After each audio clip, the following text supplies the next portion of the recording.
NCP কিন্তু পর্দার অন্তরালে বিএনপির সাথে একটা সিট নেগোসিয়েশন আলোচনা করেছে, সে 70 সিট 50 সিট, এগুলো ডাক্তার জাহেদ জানেন না আমি মনে করি না, ওনার জানার কথা। জানেন না? আচ্ছা, তাহলে আপনি একটু জানবেন, আমি আপনাকে বিভিন্ন জায়গায় বিএনপির সাথে আলোচনা করেছে এটা আপনি বলছেন, যাই হোক করেছে। জি হ্যাঁ, তাহলে দেখা যাচ্ছে এখানে মূল বিষয়টা যেটা দাঁড়াচ্ছে সেটা হচ্ছে যে আমরা যদি এখন ধরেন হাইপোথেটিক্যালি ধরলাম কালকে একটা পর্দার অন্তরালে একটা আন্ডারস্ট্যান্ডিং হয়ে গেল, সিট ভাগাভাগি হয়ে গেল, তাহলে দেখবেন ইলেকশন মানে সেপ্টেম্বরে ইলেকশন জন্য সবাই একমত হয়ে যাবে। ঠিক আছে, আমি আপনাকে একটা কথা বলি, এটা অফ দ্য রেকর্ড সবাই জানে যে আমি উদাহরণ আমি ডাক্তার জাহেদকে প্রশ্নটা করতে চাই, আপনাকেও করতে চাই। ধরেন জামাত একটা শক্তিশালী রাজনৈতিক দল, এখন জামাত কিন্তু ইলেকশনের ব্যাপারে একটু পিছ টান আছে যে ইলেকশন একটু বিলম্বিত হোক, অসুবিধা নাই। বিএনপি যদি কালকে জামাতকে বলে যে আপনাদেরকে আমরা 50টা সিট ছেড়ে দিব, আপনি কি জানেন জামাত অক্টোবর ইলেকশন হলেও রাজি হবে? আর আমাদের কথার সাথে কি একমত হবেন? 20টা। হ্যাঁ, আমি জাহেদ ভাই আপনি জবাব দেন, জামাত কি রাজি হবে বলেন? হ্যাঁ, রাজি হবে। হ্যাঁ, তাইলে কেন এত প্যাঁচগোছ করে এত অঙ্ক? তাহলে মঞ্জু একটা ভয়ঙ্কর প্রশ্ন আপনি তৈরি করলেন, আমি আপনাকে জিজ্ঞেস করি। হ্যাঁ, আমি তো বলি মঞ্জু ভাই, আমি তো প্রশ্নটা করিনি, তারপর আমি বলি না। দুইটা দল আসন নেগোসিয়েশনের কারণে সুরাহা হচ্ছে না বলে এটা করছে, মানলাম। তার মানে সরকারও এই গেমের পার্ট হয়ে তাদের আসন নিশ্চিত করার জন্য এসব করছে এখন। জি মঞ্জু ভাই, আপনি এটাতে কি বলেন? মানে আপনার বক্তব্য কি এইটা মনে হয় যে সরকারও তাদের এই পক্ষেরই কাজ করতেছে, তাদের ম্যানেজারের কাজ করতেছে, জামাতের? আর এখন দেখেন ডাক্তার জাহেদ এবং ব্যারিস্টার ফুয়াদ, আমাদের ফুয়াদের এদের সমস্যা কি জানেন? এরা রাজনৈতিক নেতাও আবার এরা ইউটিউবারও, বুঝছেন? আমি নেতা না, আমি দলে নাই। সমস্যা আপনি তো দলে থাকতে পারবেন না, এটা স্বাভাবিক। কারণ আপনারা হচ্ছেন পলিটিক্যাল অ্যানালাইসিস করতে গিয়ে আপনারা সবসময় তাত্ত্বিক জায়গায় যান, প্র্যাকটিক্যাল জায়গায় কম যান। এখন আমি যখন একটা আলোচনা তুললাম, উনি এটাকে আবার সরকারের সাথে প্যাচ লাগাই দিলেন। সরকার আমি প্যাচ ছুটাই। মঞ্জু ভাই, এখন ঘটনা দিচ্ছে যে আপনার বক্তব্যের সাথে আমরা একমত, যদি জামায়াতে ইসলামীকে 50টা সিট দেওয়া হয়। আমি বলতেছিলাম যে আমাদের দর্শকদের মধ্যে কেউ কেউ বলতেছে যে 20টা 30টা দিলেও হইব। আমি ঠিক জানি না কতটাতে নেগোসিয়েশন হবে, বাট নেগোসিয়েশনটা যদি সফল হয় জামাতের সাথে হোক আর এনসিপির সাথে হোক, তাইলেও তারাও আসলে বিএনপির সাথে একই সুরে সুর মিলায় নির্বাচনটা আরো আগে করার কথাও বলতে পারে। কিন্তু এই ক্ষেত্রে সরকারের ভূমিকাটা আসলে কি হওয়া উচিত? আমার কাছে কিন্তু মনে হয়, মঞ্জু ভাই আমি অনেস্টলি বলি, আপনি মন্তব্য করেন, আমার কাছে কিন্তু মনে হয় যে সরকার ইলেকশনের লাইনে আছে।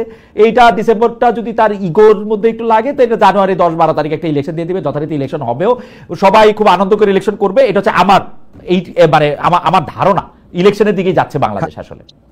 খালেদ ভাই, ইলেকশন বাংলাদেশে যেটা হতে যাচ্ছে আমি আপনাকে বলি, যদি ডক্টর ইউনূস ধরেন, আমি প্রথমত এটা আমার ধারণা ভুল হোক আমি চাই, প্রথমত যেইভাবে এখানে ডাক্তার জাহেদ সহ নানাভাবে বিশ্লেষণ করছেন, ডক্টর ইউনূসের ফেলিওর গুলো তুলে ধরছেন, ভাই ডক্টর ইউনূস এইভাবে উনার কোন এর চাইতে বেশি পারফরমেন্স উনার থেকে আর পাবেন না, আমি একদম নিশ্চিত হয়ে গেছি।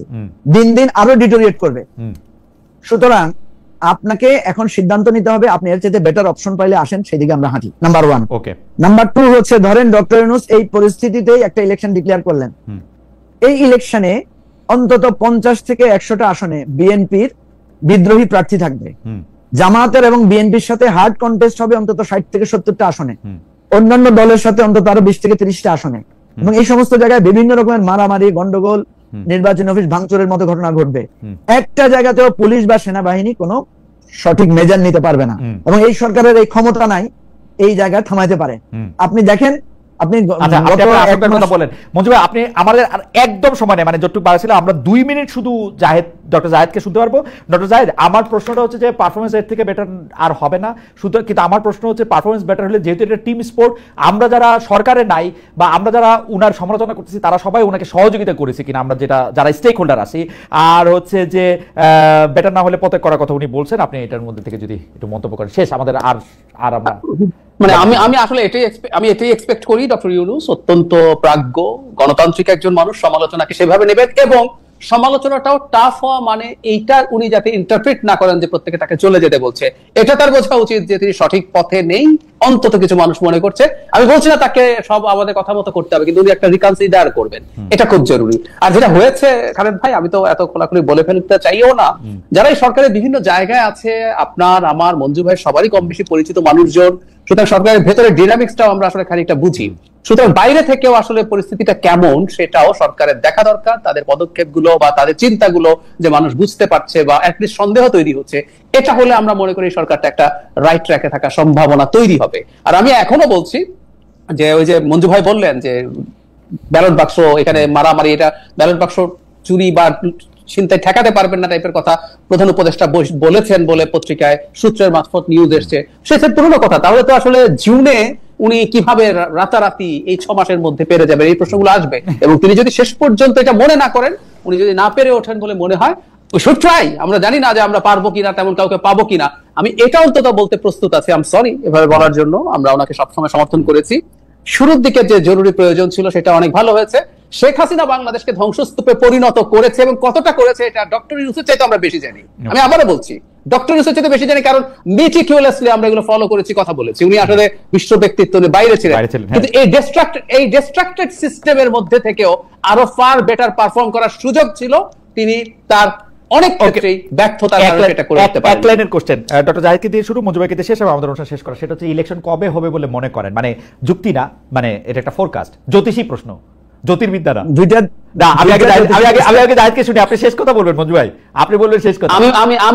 আমি মনে করি রমজানের আগে ইলেকশন হবে, আশা করি। ওকে, মানে এর বাইরে পারবেন না। আরেকটা কথা যোগ করে রাখি, সরকার সুযোগ নাই, সরকার অর্থনীতির বিরাট সাফল্য দেখাচ্ছে, অর্থনীতির অবস্থা ভালো না, অর্থনীতি সরকারকে বাধ্য করবে ইলেকশন। ফেব্রুয়ারির আগে। মঞ্জু ভাই আপনি বলেন, আপনি মিড ফেব্রুয়ারি মানে রমজানের আগে আর কি। ওকে, মিড ফেব্রুয়ারি। আর মঞ্জু ভাই আপনি বলেন, মঞ্জু ভাই আটকে গেছে। জি, বিএনপি, সেনা প্রধান এবং ডক্টর ইউনূস, এই তিনজন। বিএনপি বলতে আমি আরো স্পেসিফিক্যালি বলি তারেক রহমান, ডক্টর ইউনূস এবং সেনাবাহিনী প্রধান, এই তিনজন যদি দূরত্বটা কমিয়ে এক জায়গায় আসেন, তাহলে নভেম্বরে ইলেকশন দেওয়া সম্ভব এবং একটা খুব বেস্ট ইলেকশন আমাদের এখানে সম্ভব। নাম্বার 1। নাম্বার 2 হচ্ছে হবে কবে? না, এটা জ্যোতিষী প্রশ্ন মঞ্জু ভাই, জ্যোতির্বিদ্যা না, এটা জ্যোতিষী প্রশ্ন। আপনি বলেন কবে হবে, কারটা মিলে সেটা পরে দেখব। যদি এই তিনটা জায়গায় সলিউশন হয়, দূরত্বটা কমে এক জায়গায় আসেন, তাহলে ডিসেম্বর ফেব্রুয়ারি হতে পারে, নাইলে ইলেকশন হবে আরো 2 বছর পরে। ওকে, আপনার কাছে কি মনে হয়, কোনটা মনে হয় আপনার কাছে সেটা বলেন। মানে যদি কিন্তু বাদ দিয়া আমরা পরে এটা মিলাবি, মানে আমরা এটা মনে রাখবো আর কি, কারটা মিলছে। জাহিদ বলছে মিড ফেব্রুয়ারি। ডক্টর ইউনূস যদি রিজাইন করেন তাহলে একটা আবার এটা যদি না হবে না, আপনি বলেন কবে হবে, যদি না হবে না। খালেদ ভাই এটা হচ্ছে পলিটিশিয়ান, বুঝছেন? যদি দেন আপনি বলেন না কবে হবে। মঞ্জু ভাই বলতে পারবে, মঞ্জু ভাই বলেন যে ধরেন। আমি তো পলিটিশিয়ানই, এটা কি গালি দিলেন? আচ্ছা ঠিক আছে, জনাব মুজিবুর রহমান মঞ্জু, আপনাকে অনেক ধন্যবাদ ডক্টর জাহিদুর রহমান। আমরা আজকে অনেকগুলি বিষয় নিয়ে আসলে কথা বলতে চেয়েছি, কথা বলেছি, যদিও মঞ্জু ভাই বলেছেন গতানুগতিক একটা অনুষ্ঠানের মতো হয়েছে, সরি। আমরা আশা করবো যে পরে আরো অনুষ্ঠান আরো অনেক ভালো হবে।